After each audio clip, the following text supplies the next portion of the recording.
जय माँ ब्रह्मचारिणी, ब्रह्मा को दिया ज्ञान, नवरात्रि के दूसरे दिन सारे करते ध्यान।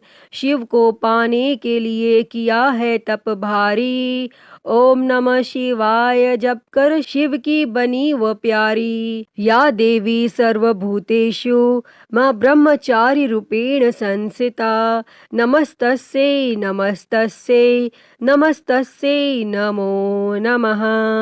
जय माँ ब्रह्मचारिणी, जय माता दी, श्री शिवाय नमस्तुभ्यम। प्रिय भक्तजनों, आप सभी को चैत्र मास की नवरात्रि की ढेर सारी शुभकामनाएं। देवी माँ की कृपा आप सभी भक्तों पर सदैव बनी रहे। प्रिय भक्तजनों, आज चैत्र नवरात्रि का दूसरा दिन है और आज आश्विन मास के शुक्ल पक्ष की द्वितीया तिथि है और आज के दिन माता ब्रह्मचारिणी की व्रत कथा का श्रवण करने से लंबी आयु का आशीर्वाद प्राप्त होता है और सभी प्रकार के सुख प्राप्त होते हैं और व्यक्ति को सभी कार्यों में सफलता मिलती है। तो प्रिय भक्तजनों, आज हम इस वीडियो में माता ब्रह्मचारिणी की बड़ी ही दुर्लभ कथा को सुनेंगे। तो आप सभी भक्तजन इस कथा को बड़ी ही श्रद्धा, ध्यान पूर्वक और प्रसन्न चित्त मन से पूरा अवश्य सुनिएगा। तो सभी प्रेम से बोलिए, माँ ब्रह्मचारिणी की जय, देवी भगवती की जय। कथा के अनुसार माँ ब्रह्मचारिणी देवी का स्वरूप पूर्ण ज्योतिर्मय एवं अत्यंत भव्य है। उनके दाहिने हाथ में जप की माला और बाएं हाथ में कमंडलू रहता है।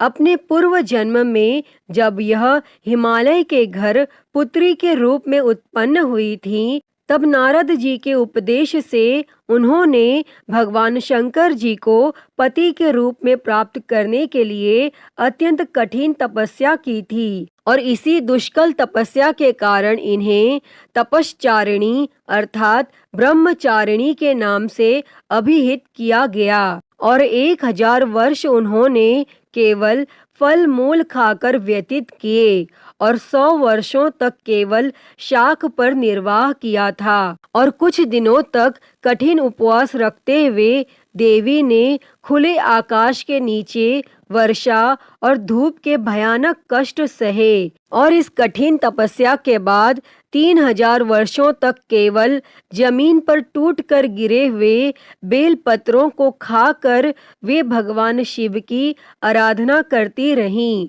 इसके बाद उन्होंने सूखे बेल पत्रों को भी खाना छोड़ दिया और कई हजार वर्षों तक वे निर्जल और निराहार तपस्या करती रहीं और पत्तों को भी खाना छोड़ देने के कारण उनका एक नाम अपर्णा भी पड़ गया और कई हजार वर्षों की इस कठिन तपस्या के कारण ब्रह्मचारिणी देवी का शरीर एकदम क्षीण हो गया और उनकी यह दशा देखकर उनकी माता मैना अत्यंत दुखी हुई और उन्होंने उन्हें इस कठिन तपस्या से विरक्त करने के लिए आवाज दी, ओ माँ। तब से देवी ब्रह्मचारिणी का एक नाम उमा भी पड़ गया। उनकी इस तपस्या से तीनों लोकों में हाहाकार मच गया। देवता, ऋषि, सिद्धगण, मुनि सभी देवता ब्रह्मचारिणी की इस तपस्या को अभूतपूर्व पुण्यकृत बताते हुए उनकी सराहना करने लगे। अंत में पितामह ब्रह्मा जी ने आकाशवाणी के द्वारा उन्हें संबोधित करते हुए प्रसन्न स्वर में कहा, हे देवी, आज तक किसी ने ऐसी कठोर तपस्या नहीं की जैसी तुमने की है। तुम्हारे इस अलौकिक कृत्य की चारों ओर सराहना हो रही है। तुम्हारी मनोकामना सर्वतोभाविन परिपूर्ण होगी। भगवान चंद्रमौली शिवजी तुम्हें पति रूप में प्राप्त अवश्य होंगे। अब तुम तपस्या से विरत होकर घर लौट जाओ। शीघ्र ही तुम्हारे पिता तुम्हें बुलाने आ रहे हैं। भक्तजनों, माँ ब्रह्मचारिणी की इस कठोर तपस्या को देखते हुए भगवान शिवजी ने कई बार उनकी परीक्षा भी ली और उस परीक्षा में देवी माँ उत्तीर्ण हुई और इससे प्रसन्न होकर महादेव भगवान भोलेनाथ ने माता ब्रह्मचारिणी को अपनी अर्धांगिनी स्वीकार किया और उन्हें आशीर्वाद दिया तथा उनसे विवाह किया।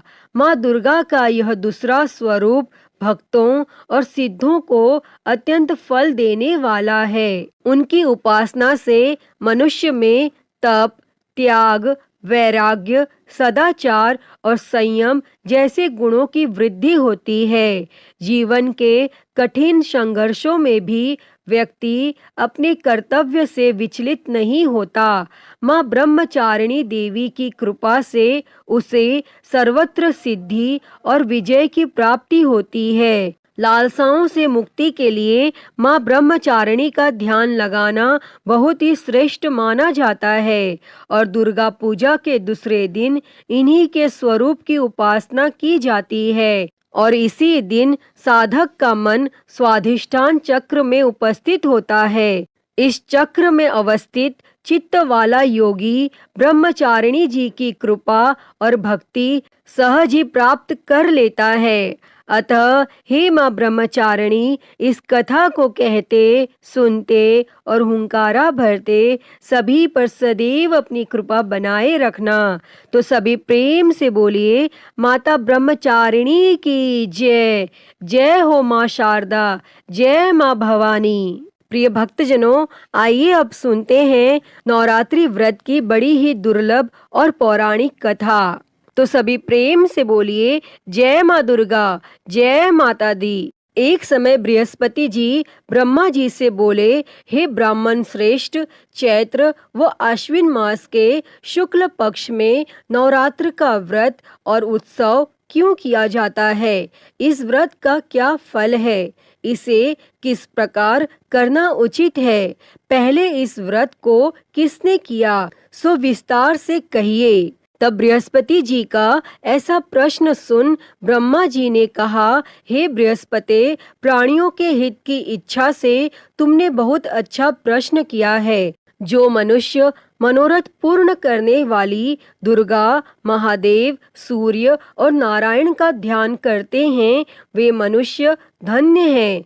यह नवरात्र व्रत संपूर्ण कामनाओं को पूर्ण करने वाला है। इसके करने से पुत्र की कामना वाले को पुत्र, धन की लालसा वाले को धन, विद्या की चाहना वाले को विद्या और सुख की इच्छा वाले को सुख मिलता है। इस व्रत को करने से रोगी मनुष्य का रोग दूर हो जाता है, मनुष्य की संपूर्ण विपत्तियां दूर हो जाती हैं और घर में समृद्धि की वृद्धि होती है। बंध्या को पुत्र प्राप्त होता है, समस्त पापों से छुटकारा मिल जाता है और मन का मनोरथ सिद्ध हो जाता है।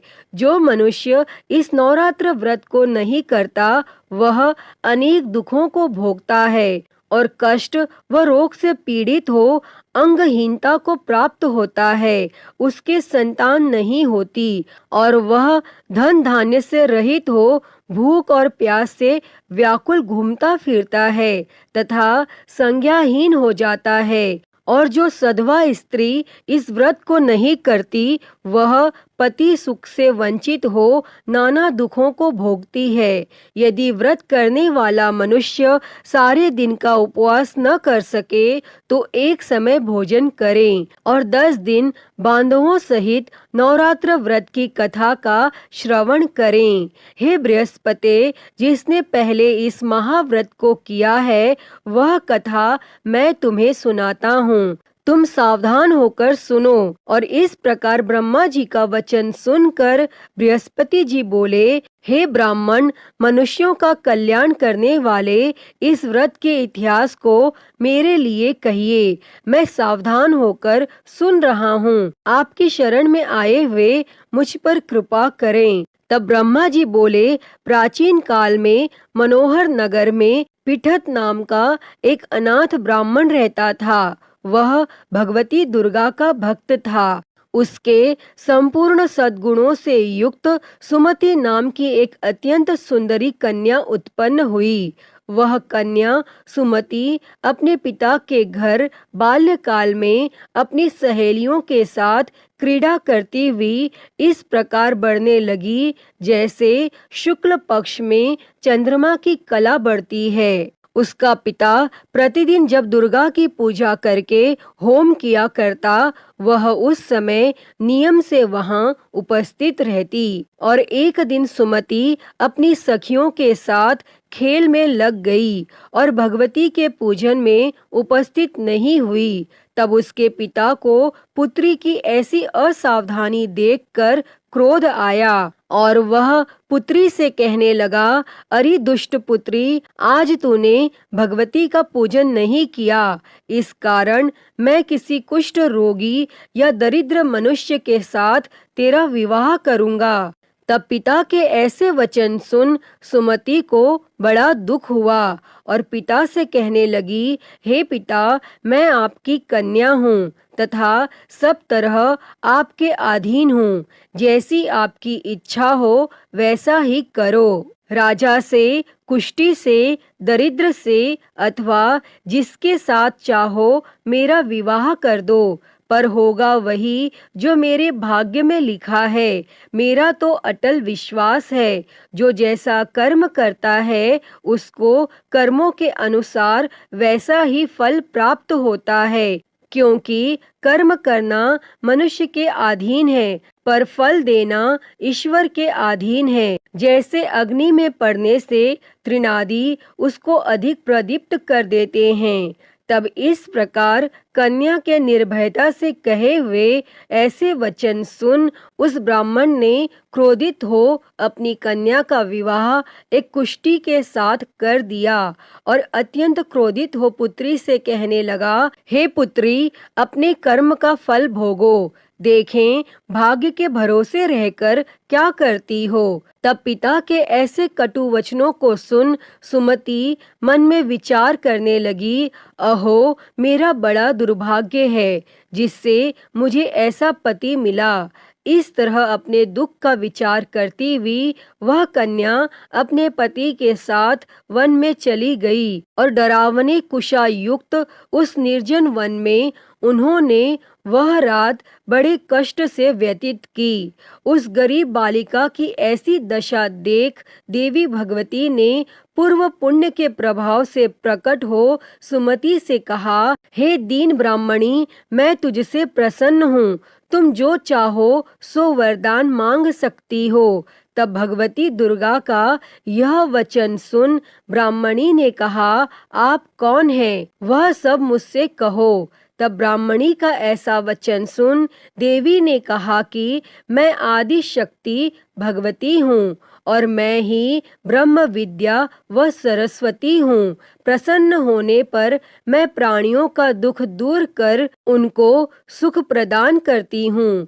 हे ब्राह्मणी, मैं तुझ पर तेरे पूर्व जन्म के पुण्य के प्रभाव से प्रसन्न हूँ। तुम्हारे पूर्व जन्म का वृत्तांत सुनाती हूँ, सुनो। तू पूर्व जन्म में निषाद की स्त्री थी और अति प्रतिव्रता थी। एक दिन तेरे पति निषाद ने चोरी की और चोरी करने के कारण तुम दोनों को सिपाहियों ने पकड़ लिया और ले जाकर जेल खाने में कैद कर दिया। उन लोगों ने तुझको और तेरे पति को भोजन भी नहीं दिया और इस प्रकार नवरात्र के दिनों में तुमने न तो कुछ खाया और न जल ही पिया और इस प्रकार 9 दिन तक नवरात्र का व्रत हो गया। हे ब्राह्मणी, उन दिनों में जो व्रत हुआ, इस व्रत के प्रभाव से प्रसन्न होकर मैं तुझे मनोवांछित वर देती हूँ। तुम्हारी जो इच्छा हो सो मांगो। तब इस प्रकार माँ दुर्गा के वचन सुन ब्राह्मणी बोली, अगर आप मुझ पर प्रसन्न हैं तो हे दुर्गे, मैं आपको प्रणाम करती हूँ। कृपा करके मेरे पति का कोढ़ दूर करो। तब देवी ने कहा, उन दिनों तुमने जो व्रत किया था उस व्रत का एक दिन का पुण्य पति का कोढ़ दूर करने के लिए अर्पण करो। उस पुण्य के प्रभाव से तेरा पति कोढ़ से मुक्त हो जाएगा। और तब ब्रह्मा जी बोले, इस प्रकार देवी के वचन सुन वह ब्राह्मणी बहुत प्रसन्न हुई और उसके पति को निरोग करने की इच्छा से तब देवी ने तथास्तु ऐसा वचन कहा। और तब उसके पति का शरीर भगवती दुर्गा की कृपा से कुष्ठ रोग से रहित हो अति कांतिवान हो गया। और वह ब्राह्मणी पति के मनोहर देह को देख देवी की स्तुति करने लगी। हे दुर्गे, आप दुर्गति को दूर करने वाली, तीनों लोकों का संताप हरने वाली, समस्त दुखों को दूर करने वाली, रोगी मनुष्य को निरोग करने वाली, प्रसन्न हो मनोवांछित वर देने वाली और दुष्टों का नाश करने वाली जगत की माता हो। हे अम्बे, मुझ निरपराध अबला को मेरे पिता ने कुष्ठी मनुष्य के साथ विवाह कर घर से निकाल दिया। पिता से तिरस्कृत निर्जन वन में विचर कर रही हूँ। आपने मेरा इस विपदा में उद्धार किया है। हे देवी, आपको प्रणाम करती हूँ, मेरी रक्षा करो। और तब ब्रह्मा जी बोले, हे बृहस्पति, उस ब्राह्मणी की ऐसी स्तुति सुन देवी बहुत प्रसन्न हुई और ब्राह्मणी से कहा, हे ब्राह्मणी, तेरे उदालय नामक अति बुद्धिमान, धनवान, कीर्तिवान और जितेंद्रिय पुत्र शीघ्र उत्पन्न होगा। ऐसा वर प्रदान कर देवी ने ब्राह्मणी से फिर कहा कि हे ब्राह्मणी, और जो कुछ तेरी इच्छा हो वह मांग ले। और भगवती दुर्गा का ऐसा वचन सुन सुमति ने कहा कि हे भगवती दुर्गे, अगर आप मुझ पर प्रसन्न हैं तो कृपा कर मुझे नवरात्र व्रत की विधि और उसके फल का विस्तार से वर्णन करें। तब इस प्रकार ब्राह्मणी के वचन सुन देवी दुर्गा ने कहा, हे ब्राह्मणी, मैं तुम्हें संपूर्ण पापों को दूर करने वाले नवरात्र व्रत की विधि बतलाती हूँ, जिसको सुनने से मोक्ष की प्राप्ति होती है। आश्विन मास के शुक्ल पक्ष की प्रतिपदा से लेकर 9 दिन तक विधि पूर्वक व्रत करें। यदि दिन भर का व्रत न कर सकें तो एक समय भोजन करें। विद्वान ब्राह्मणों से पूछकर घट स्थापना करें और वाटिका बनाकर उसको प्रतिदिन जल से सींचें। महाकाली, महालक्ष्मी और महासरस्वती देवी की मूर्तियां स्थापित कर उनकी नित्य विधि सहित पूजा करें और पुष्पों से विधि पूर्वक अर्घ दें। बिजौरा के फल से अर्घ देने से रूप की प्राप्ति होती है। जायफल से अर्घ देने से कीर्ति, दाख से अर्घ देने से कार्य की सिद्धि होती है। आंवले से अर्घ देने से सुख की प्राप्ति और केले से अर्घ देने से आभूषणों की प्राप्ति होती है। इस प्रकार पुष्पों व फलों से अर्घ देकर व्रत समाप्त होने पर 90वें दिन यथाविधि हवन करें। खांड, घी, गेहूं, शहद, जौ, तिल, बिल्व, नारियल, दाख और कदम्ब आदि से हवन करें। गेहूं से होम करने से लक्ष्मी की प्राप्ति होती है। खीर एवं चंपा के पुष्पों से धन की और बेल के पत्तों से तेज व सुख की प्राप्ति होती है। आंवले से कीर्ति की और केले से पुत्र की, कमल से राज सम्मान की और दाखों से संपदा की प्राप्ति होती है। खांड, घी, नारियल, शहद, जौ और तिल तथा फलों से होम करने से मनोवांछित वस्तु की प्राप्ति होती है और व्रत करने वाला मनुष्य इस विधि विधान से होम कर आचार्य को अत्यंत नम्रता के साथ प्रणाम करें और यज्ञ की सिद्धि के लिए उसे दक्षिणा दें। और इस प्रकार बताई हुई विधि के अनुसार जो व्यक्ति व्रत करता है उसके सब मनोरथ सिद्ध होते हैं। इसमें तनिक भी संदेह नहीं है। इन 9 दिनों में जो कुछ दान आदि दिया जाता है उसका करोड़ों गुना फल मिलता है। इस नवरात्र व्रत करने से अश्वमेघ यज्ञ का फल मिलता है। हे ब्राह्मणी, इस संपूर्ण कामनाओं को पूर्ण करने वाले उत्तम व्रत को तीर्थ, मंदिर अथवा घर में विधि के अनुसार करें। तब ब्रह्मा जी बोले, हे बृहस्पति, इस प्रकार ब्राह्मणी को व्रत की विधि और फल बताकर देवी अंतर ध्यान हो गईं। जो मनुष्य या स्त्री इस व्रत को भक्ति पूर्वक करता है वह इस लोक में सुख प्राप्त कर अंत में दुर्लभ मोक्ष को प्राप्त होता है। हे बृहस्पति, यह इस दुर्लभ व्रत का महात्म्य है जो मैंने तुम्हें बतलाया है। तब यह सुन बृहस्पति जी आनंद से प्रफुल्लित हो ब्रह्मा जी से कहने लगे कि हे ब्राह्मण, आपने मुझ पर अति कृपा की जो मुझे इस नवरात्र व्रत का महात्म्य सुनाया। तब ब्रह्मा जी बोले कि हे बृहस्पति, यह देवी भगवती शक्ति संपूर्ण लोकों का पालन करने वाली हैं। इस महादेवी के प्रभाव को कौन जान सकता है, और नवरात्रि की इस पावन कथा को कहने और सुनने वालों की देवी भगवती सब विघ्न दूर करके उन्हें सुख समृद्धि देती हैं। अतः हे माँ देवी भगवती, नवरात्रि व्रत की इस पावन कथा को कहने, सुनने और हुंकारा भरने वालों पर सदैव अपनी कृपा बनाए रखना। सभी के जीवन से कष्टों को दूर कर उनके जीवन में सुख और समृद्धि देना। तो सभी प्रेम से बोलिए, देवी भगवती की जय। जय माँ दुर्गे। तो प्रिय भक्तजनों, मैं उम्मीद करती हूँ कि आपको आज की यह कथा पसंद आई होगी, और अगर वीडियो अच्छी लगी हो तो इसे लाइक करें, ज़्यादा से ज़्यादा शेयर करें और कमेंट बॉक्स में माँ ब्रह्मचारिणी की जय लिखना ना भूलें। और महाकाल भक्ति ज्ञान चैनल को सब्सक्राइब कर नोटिफिकेशन बेल को ज़रूर ऑन कर लें। हर हर महादेव। धन्यवाद।